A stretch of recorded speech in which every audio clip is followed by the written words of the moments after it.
Civil engineering SSC JE में soil mechanics का ये क्वेश्चन पूछा गया था 2018 में मॉर्निंग शिफ्ट में। क्वेश्चन था which of the following is responsible for the formation of residual soil. तो रेसिडुअल सॉइल के फॉर्मेशन के लिए कौन सी चीज़ रिस्पॉन्सिबल होती है। इसके चार ऑप्शन दिए हुए थे, ग्लेशियर, वाटर, विंड या नन ऑफ दीज। तो इसका जो सही आंसर होने वाला है वो है डी यानी कि नन ऑफ दीज। अगर इसका एक्सप्लेनेशन देखें तो मृदा का निर्माण चट्टानों के अपक्षय से होता है। यदि चट्टान का विघटित पदार्थ चट्टान के ऊपर ही जमा होता रहता है और वहीं पर मृदा का निर्माण करता है तो इस प्रकार से निर्मित मृदा को अवशिष्ट मृदा कहते हैं। अवशिष्ट मृदा मतलब रेसिडुअल सॉइल किसी भी परिवाहक कारक यानी कि ट्रांसपोर्टिंग एजेंट के द्वारा नहीं लाई जाती है। अवशिष्ट मृदा रेसिडुअल सॉइल में उपस्थित मृत्तिका कण मुख्यतः काओलिनाइट खनिज के रूप में मिलते हैं।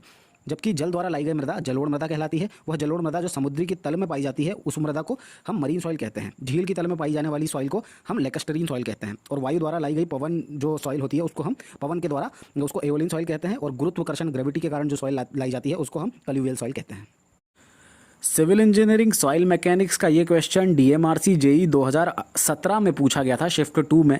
क्वेश्चन था the fill in the blanks soil transported by gravitational forces. अगर हिंदी में देखें तो गुरुत्वाकर्षण बल के द्वारा किस मिट्टी का अपवाहन होता है। ये एसएससी जेई 2018 में भी पूछा गया था। तो इसके चार ऑप्शन दिए हुए थे, अलुवियल सॉइल, कल्यूवियल सॉइल, लोएस या टेल।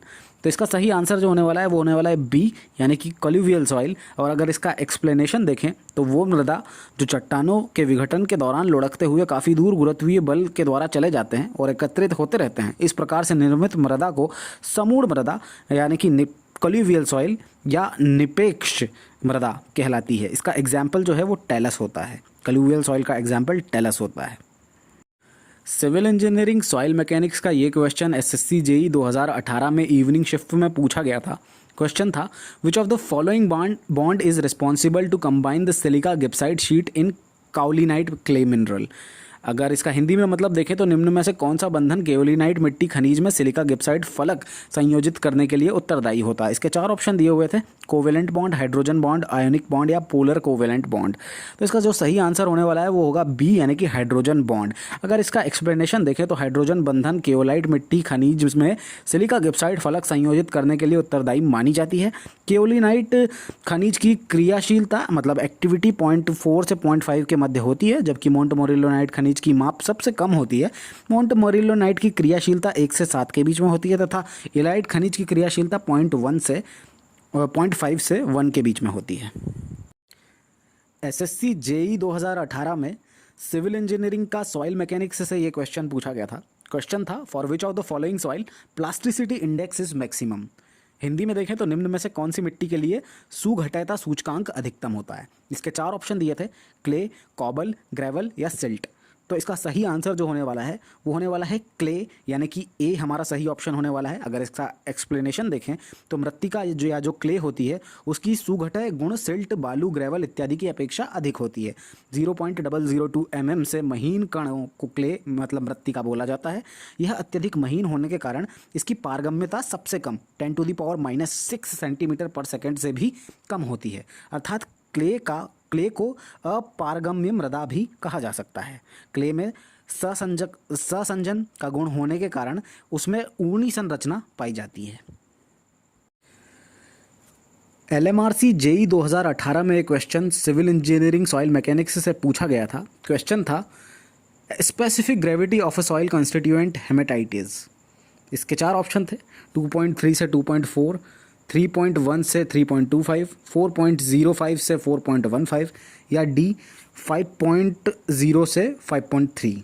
तो इसका सही आंसर जो होगा वो यही होने वाला है, 5.0 से 5.3। अगर इसका एक्सप्लेनेशन देखें तो हेमेटाइट के जो फिजिकल प्रॉपर्टीज़ होती है, भौतिक गुण होते हैं, उनको इस तरीके से हम बता सकते हैं कि उसका रासायनिक वर्गीकरण जो होता है वो ऑक्साइड होता है और उसकी मोहर कठोरता जो होती है वो होती है 5 से 6.5 और विशिष्ट गुरुत्व जो होता है उसका वो होता है 5 से 5.3 और इसका रासायनिक संगठन होता है Fe2O3।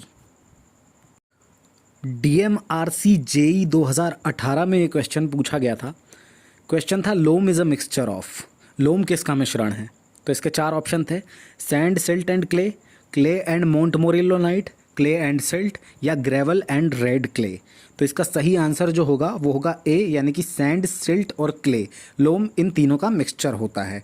अगर इसका एक्सप्लेनेशन देखें तो लोम को चिकनी बलुई मिट्टी कहते हैं और यह बालू, सिल्ट और मृत्तिका का मिश्रण होता है। सिविल इंजीनियरिंग सॉइल मैकेनिक्स का ये क्वेश्चन DMRC 2018 में आया था। क्वेश्चन था glacier deposited soils are known as. इसके 4 ऑप्शन थे, एलुवियल, रेसिडुअल, एओलिन या टिल। अगर इसका हिंदी में मीनिंग देखें तो ग्लेशियर से जमी हुई मृदा क्या कहलाती है? जलोढ़ मृदा, अवशिष्ट मृदा, वायुवीय मृदा या टिल। तो इसका सही आंसर जो होगा वो होने वाला है डी, यानी कि टिल। अगर इसका एक्सप्लेनेशन देखें तो ग्लेशियर द्वारा जमा की गई मिट्टी ग्लेशियर मृदा कहलाती है। उदाहरण इसका टिल है और ड्रिफ्ट है। वायु द्वारा परिवहन की गई मृदा वायुवीय मृदा, लोएस सॉइल कहलाती है। गतिमान जल द्वारा लाई गई मृदा जलोढ़ मिट्टी कहलाती है। सॉइल मैकेनिक्स सिविल इंजीनियरिंग का ये क्वेश्चन बहुत ही ज़्यादा इंपॉर्टेंट है, क्योंकि ये बहुत बार पूछा गया है अलग अलग एग्जाम्स में। तो MP सब इंजीनियर में ये 2018 में आया था, RRB JE 2015 में आया था, ESIC JE 2016 में आया था, UP RVUNL JE 2016 में आया था। तो आप देख सकते हैं इतनी बार पूछा गया है। क्वेश्चन क्या है? क्वेश्चन है the swelling nature of black cotton soil is primarily due to the presence of.